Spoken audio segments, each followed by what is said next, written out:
अगस्त, वही दिन जिसे ट्रंप ने भारत के लिए डेडलाइन बना दिया था। साफ साफ कहा था 8 अगस्त से पहले रूस से तेल लेना बंद कर दो, वरना और भी टैरिफ बढ़ा दिए जाएंगे। लेकिन जैसे ही ये तारीख बीती, पिछली रात व्हाइट हाउस से एक नया ऐलान आया। ट्रंप ने दो टूक कह दिया कि अब भारत के साथ किसी भी तरह की ट्रेड बातचीत आगे नहीं होगी।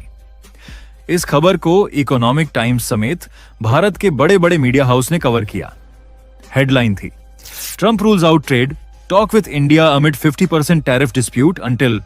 और दोस्तों, कहानी यहीं खत्म नहीं हुई, क्योंकि इसी बीच ट्रंप ने सीएनबीसी को दिए इंटरव्यू में एक और धमाका कर दिया। उन्होंने इशारा किया कि भारत से आने वाले फार्मास्यूटिकल इंपोर्ट्स पर टैरिफ 250% तक बढ़ाया जा सकता है। अब जरा सोचिए, 2.5 गुना टैक्स। ये कदम सिर्फ भारत को टारगेट नहीं करेगा, बल्कि सीधे सीधे अमेरिका की अपनी जेब और अर्थव्यवस्था पर वार करेगा। क्योंकि सच्चाई ये है कि अमेरिका में इस्तेमाल होने वाली आधी से ज्यादा जेनेरिक दवाएं भारत से आती हैं, और अमेरिका भारत के लिए सबसे बड़ा दवा बाजार है, जहां से भारत को अरबों डॉलर की कमाई होती है। अगर ट्रंप इस टैरिफ को लागू कर देते हैं तो ये अब तक का सबसे बड़ा शुल्क होगा जो अमेरिका ने किसी भी देश के खिलाफ लगाया है। लेकिन मैं आपको बता दूं, ट्रंप इस टैरिफ को भारत पर अप्लाई करें उससे पहले भारत ने रूस के साथ एक नया दांव खेल दिया है। और तो और, भारत में इसी बीच रूस के साथ मिलकर इसी फार्मास्यूटिकल इंडस्ट्री को लेकर एक ऐसी अपॉर्चुनिटी खोज निकाली है जो कि भारत के लिए बहुत बड़ी साइज की होने वाली है। फिलहाल पूरी डेवलपमेंट आगे की वीडियो में समझते हैं, लेकिन आगे बढ़ने से पहले इस वीडियो को लाइक करके चैनल को सब्सक्राइब जरूर कर लीजिए, क्योंकि आपके लिए तो 1 सेकंड का काम है, लेकिन इससे हमारी काफी बड़ी मदद होती है। देखिए, ट्रंप के द्वारा ऐलान किया गया है कि उनके द्वारा भारत के फार्मा प्रोडक्ट यानी दवाइयों पर टैरिफ लगाई जाएगी और धीरे धीरे करके उसे 250% तक बढ़ाया जाएगा। यानी कि भारत की दवाइयां 2.5 से 3 गुना अमेरिकी मार्केट में महंगी हो जाएंगी। अब सवाल यह उठता है कि ट्रंप ने ऐसा फैसला आखिर लिया क्यों? कारण 2 हो सकते हैं, या तो अपनी ईगो शांत करने के लिए या फिर अपनी पब्लिक इमेज बचाने के लिए। लेकिन एक बात तय है, इस फैसले का बोझ सिर्फ भारत पर नहीं बल्कि अमेरिका पर भी पड़ेगा, और वो भी बहुत भारी। मामला यहीं खत्म नहीं होता, क्योंकि इसी बीच एक ट्विस्ट आया।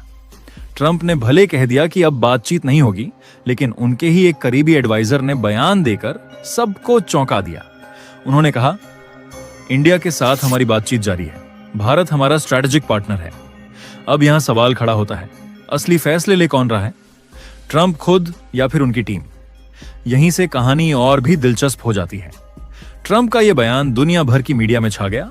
पहले 50% टैरिफ लगाया, फिर ट्रेड टॉक्स बंद, और अब फार्मास्यूटिकल्स पर 250% टैरिफ की धमकी। लेकिन दोस्तों, इसी मौके पर चीन ने एंट्री मारी। भारत में चीन के एम्बेसडर जू फियांग ने खुलेआम अमेरिका के खिलाफ बयान देते हुए कहा, अमेरिका की हरकतों से डरने की जरूरत नहीं है, हम आपके साथ खड़े हैं। उन्होंने तो अमेरिका को बुली तक कह दिया, और वो मशहूर कहावत भी दोहराई, अगर आप बुली को 1 इंच देंगे तो वो आपसे 1 मील छीन लेगा।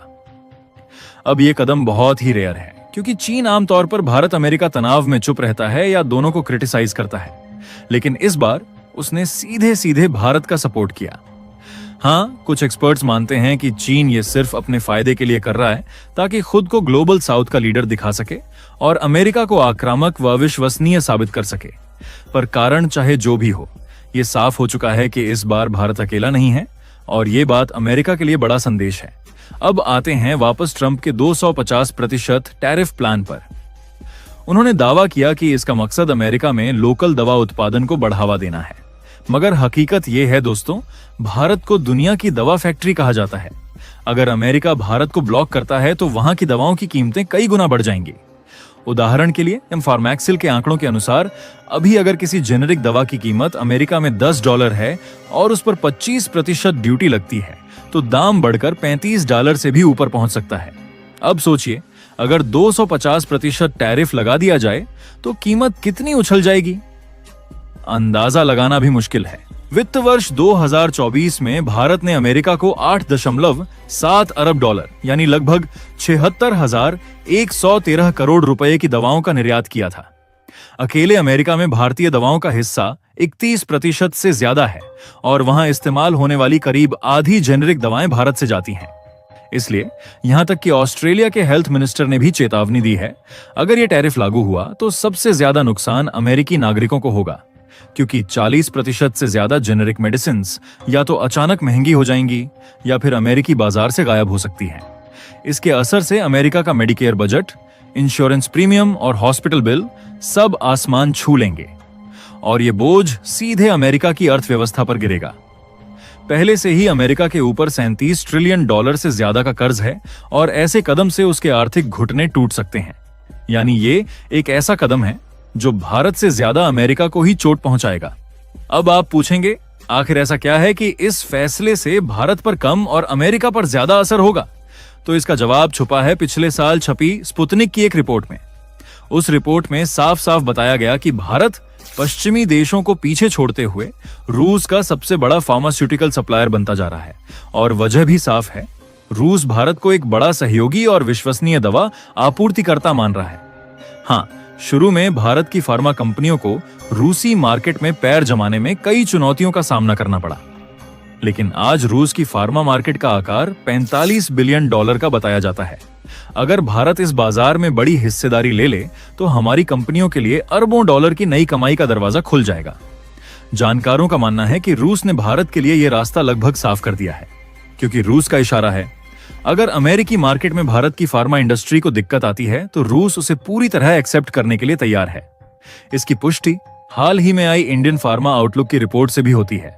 उसमें बताया गया कि भारतीय फार्मा उद्योगों को रूस के पेंजा रीजन में नई एक्सपोर्ट अपॉर्चुनिटीज मिल चुकी हैं। और इतना ही नहीं, भारत ने पहले ही करीब $41 अरब साइज वाली रूस की फार्मा मार्केट में अपनी पकड़ बना ली है। काफी हद तक भारत अपनी मैन्युफैक्चरिंग भी रूस में शिफ्ट कर रहा है ताकि सप्लाई चेन और मजबूत हो सके। अब यहाँ एक और दिलचस्प बात, फिलहाल में ट्रंप ने अपने बयान से अचानक यू टर्न ले लिया है और उन्होंने फिलहाल फार्मा सेक्टर को तत्कालीन टैरिफ के प्रभाव से बाहर कर दिया है। यानी शुरुआत में जितना आक्रामक रुख अपनाया गया था वो दबाव और हालात देखकर धीरे धीरे नरम पड़ गया। लेकिन सच तो यह है कि इस तरह के फैसले लंबे समय में अपने ही देश को नुकसान पहुंचाते हैं, क्योंकि आज अमेरिका में हेल्थ केयर पहले से ही महंगा है। वहां एक साधारण जेनेरिक दवा जो भारत से $10 में मिल जाती है, अगर उसी पर भारी भरकम टैरिफ लग जाए तो कीमत 3 से 4 गुना तक बढ़ जाएगी। उदाहरण के तौर पर अगर एक शुगर पेशेंट की महीने की दवा $40 की आती है तो टैरिफ के बाद ये $120 से $150 तक हो सकती है। यानी मरीजों पर सीधा बोझ। और सिर्फ मरीज ही नहीं, अमेरिका का मेडिकेयर सिस्टम भी हिल जाएगा। अमेरिकी सरकार हर साल अरबों डॉलर इन दवाओं पर खर्च करती है। अगर कीमतें इतनी बढ़ी तो बजट को सीधा झटका लगेगा और टैक्स पेयर्स की जेब ढीली करनी पड़ेगी। अब सवाल यह है, क्या भारतीय फार्मा इंडस्ट्री अमेरिकी टैरिफ का तोड़ निकाल लेगी या फिर अमेरिका को भी मजबूरी में अपने फैसले पर फिर से सोचना पड़ेगा? आप अपनी राय कमेंट में जरूर बताएं। और अगर आपको ये जानकारी उपयोगी लगी तो इस वीडियो को लाइक करके अपने दोस्तों तक जरूर शेयर करें। इसी तरह